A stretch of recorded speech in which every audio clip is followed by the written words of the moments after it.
Logo no começo de Watchmen, você pensa, talvez Zack Snyder realmente entenda a proposta. Você acredita que ele está realizando o impossível e adaptando Watchmen, de Alan Moore e Dave Gibbons, para um filme que não é esmagado pelo peso da própria mitologia?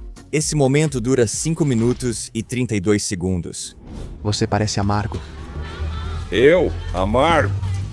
Não, eu acho isso hilário. Já discutimos bastante sobre a série inovadora de 12 edições da Detective Comics, criada por Alan Moore e Dave Gibbons, que se tornou um tormento para Moore. Agora, vamos resumir o contexto. Em 1986, Moore e Gibbons criaram uma das séries mais inteligentes sobre o potencial dos quadrinhos e sua narrativa, centrada em um mistério de assassinato envolvendo super-heróis e política. Moore rompeu com a Detective Comics em parte pela série, afastou-se dos quadrinhos e repassou todo o dinheiro de licenciamento e opções para Gibbons.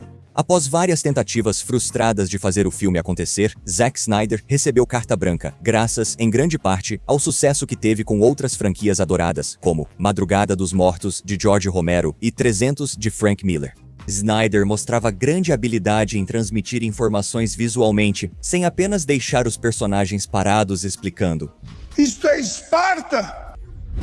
Uma das melhores ferramentas do diretor para fazer isso é a montagem com música marcante usada aqui como créditos de abertura. Antes de qualquer diálogo, o diretor apresenta uma aula de história alternativa da Terra em 50 anos. Agora, isso não deveria funcionar, mas funciona porque Snyder não está começando do zero. Ele reescreveu de forma inteligente momentos e acontecimentos que já conhecemos. Quando os créditos começam a rolar, Snyder chega a incluir easter eggs piscando para o Batman como Coruja Noturna. Nosso especialista em aparelhos comuns acerta um bandido armado diante de um teatro, com dois personagens muito parecidos com Martha e Thomas Wayne. Na parede de tijolos atrás, pôsteres do Batman aparecem enquanto câmeras disparam flashes e a pistola é disparada em ultra câmera lenta. A câmera lenta se tornaria uma marca registrada na visão de Snyder, frequentemente usada para acentuar momentos dramáticos para os personagens, mas aqui, seu objetivo é permitir que o espectador seja envolvido pelo mundo ao seu redor. E a câmera lenta não é para os personagens, é para nós. Snyder filmou grande parte dessa sessão com taxas de quadros muito altas, trazendo clareza e profundidade incríveis. A câmera lenta é usada de forma intencional, não só por estilo. Cada quadro parece uma pintura, tanto visual quanto narrativamente, e qualquer pausa revela uma história, já que são quadros hiperespecíficos. Cada batida em câmera lenta não é só preenchimento, mas um momento completo da linha do tempo alternativa. Quando os Minutemen tiram a famosa foto de pose, isso representa prosperidade, sendo lembrado como uma época em que o mundo melhorou. A sinceridade e otimismo nos primeiros curtas, ao vermos as pin-ups da espectral de seda nos bombardeiros e a silhueta beijando a enfermeira na foto do dia da vitória sobre o Japão. Não são só referências, são elementos de narrativa resumida. Snyder praticamente oferece um curso intensivo da história desse mundo. Estamos vendo como o Minutemen não apenas inspirou as tropas, mas também como eles participaram ativamente. Ele faz tudo isso em menos de 5 minutos, sem precisar gritar para nós ou fazer uma longa exposição sobre a ascensão e queda dos super-heróis. Você entende, não é? Desculpa? Eu entendo. Temos o trovador da América, Bob Dylan, cantando The Times They Are A-Changin'. Essa música faz da montagem uma procissão fúnebre sobre a perda da inocência da América e mostra como heróis fantasiados influenciaram, mas também fracassaram em moldar o mundo. Mesmo quando tinham sucesso, quão grandioso era isso? Quando Spectral posa orgulhosa diante das câmeras com um jornal, os homens ao redor a encaram de forma lasciva, algo que a atormenta durante toda a história. Com o avanço da música, vemos heróis caindo, morrendo e fracassando. Quando a abertura muda dos Minutemen para os Watchmen, conhecemos Walter Kovacs, futuro Rorschach. Só nessa cena já recebemos muitas informações. Jovem revoltado decide manter sua raiva e enfrentar o mundo sombrio. As letras de Dylan marcam a passagem do tempo, e Snyder ajusta suas transições à estrutura da música. O resultado parece um livro de história vivo, um mundo se construindo bem diante dos nossos olhos. Parece o início de algo ousado, mas decepciona por não se parecer com o restante do filme. O brilhantismo dessa sequência está em expandir o Watchmen, não copiar. A história em quadrinhos não mostra muitos desses momentos diretamente. Eles são sugeridos em diálogos, insinuados ou mencionados de passagem. Snyder usa essas referências para criar cenas que constroem contextos sem diálogo. Nesses 5 minutos, ele não só adapta Watchmen, mas relembra o impacto que sentiu ao ler o material. Snyder pensa que, no universo de Moore e Gibbons, um hippie será baleado por pregar a paz. O roteirista Alex Garland comentou de forma famosa: Eu vou fazer um sonho do livro.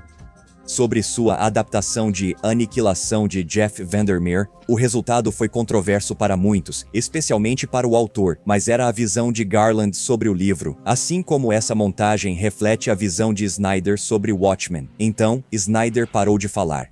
Após a abertura, vemos Rorschach investigando o assassinato do comediante. A cena é excelente nos quadrinhos, mas a versão de Snyder não tem o mesmo impacto.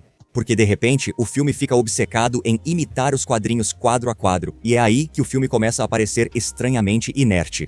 Quanto mais literalmente você adapta o Watchmen, mais evidencia o que não funciona numa transição direta. No papel, o texto é estilizado e exagerado, mas no filme, soa rígido e artificial quando falado.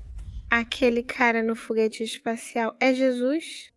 A história em quadrinhos utiliza estrutura, layout, ritmo e espelhamento para criar temas visuais. Já o filme é um meio diferente e não permite replicar essa estrutura sem mudar a experiência de assisti-lo.